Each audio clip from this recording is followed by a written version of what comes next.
भारतीय परिवारों में घरेलू खर्च को लेकर सामने आए इस रिपोर्ट पर हमने कुछ एक्सपर्ट और आम लोगों की बात की और उनसे उनकी राय जानी। कुछ समय या कुछ दशक पहले तक ये हालत थी कि 2 जून की रोटी का जुगाड़ करना, इसी में पूरा दिन चला जाता था अधिकांश भारतीयों का।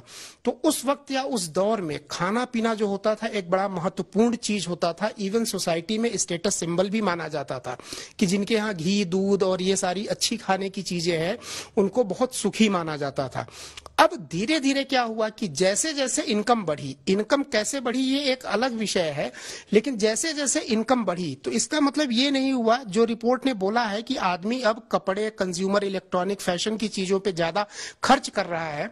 तो समझने वाली बात यह है कि वो अपना पेट काट के या कंप्रोमाइज करके नहीं कर। ये बात भारतीयों की खर्च करने की क्षमता को बताने वाले घरेलू उपभोग व्यय सर्वेक्षण यानी HCES की रिपोर्ट में पता चला है, जिसे नेशनल सैंपल सर्वे ऑफिस यानी NSSO तैयार करता है, जिसकी ताजा रिपोर्ट जारी हो चुकी है। इस सर्वे में जो एक बड़ी चीज पता चली है वो ये है कि वर्ष 2023 में कपड़ों पर औसत घरेलू खर्च 2018 की तुलना में 20% बढ़ गया है, जबकि खाने पर खर्च केवल 10% ही बढ़ा है। इस बदलाव के पीछे कई कारण हैं और ये बदलाव इतने बुरे भी नहीं। एक्सपर्ट्स के मुताबिक भारतीयों की आय बढ़ रही है, जिससे वो अपनी बुनियादी जरूरतों के अलावा अन्य चीजों पर खर्च कर सकते हैं। ये बदलाव भारत की बढ़ती अर्थव्यवस्था और बदलती जीवन शैली का संकेत है। खाने पीने की जब बातें होती थी उसको स्टेटस सिंबल और फर्स्ट प्रायोरिटी की जरूरत, नीड माना जाता था।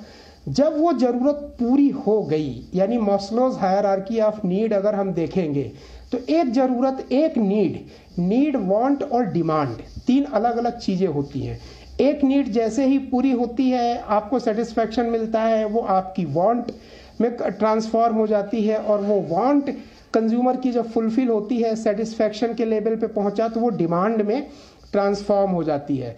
तो परचेजिंग पावर बढ़ी, इनकम बढ़ा, लोगों का रोजगार बढ़ा, तरह तरह तरीकों से धनोपार्जन हो रहा है, पैसे आ रहे हैं, यानी परचेजिंग पावर बढ़ी।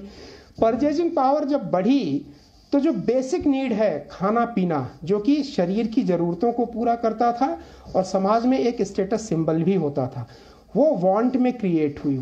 जब वांट भी आपकी पूरी हो गई तो सोशल स्टेटस और मेंटल कंजम्पशन के लिए, मेंटल सेटिस्फैक्शन के लिए, अपने आप को डिफरेंट दिखाने के लिए सोसाइटी में क्या चीज़ें, आर्टिफिशियल चीज़ें, कंज्यूमर इलेक्ट्रॉनिक्स और इन सब चीज़ों पे ध्यान गया।